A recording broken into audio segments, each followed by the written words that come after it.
ใจใจอ๋อค่ะเออ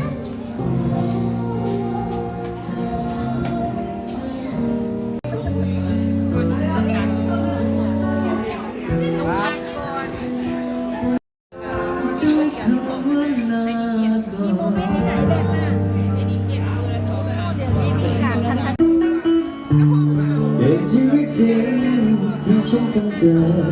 เกมเดียวที่เธอคอยควบคุมมันควบคุมให้ฉันยอมให้เธออยากให้ฉันยิ้มถึงเธอต้องให้ใจอยากให้ร้องไห้เธอต้องเรียกร้องหัวใจฉันรอแต่ขอนะไม่ใช่ไม่รู้ว่าเธอเจ้าชุดอยู่เอาไม่ได้โทรฉันจะเอาหนามเอาไหมเอาหนามเนี่ยจะล้วงไหนแล้ว ไม่ได้เขาโทรนำมาได้ไหม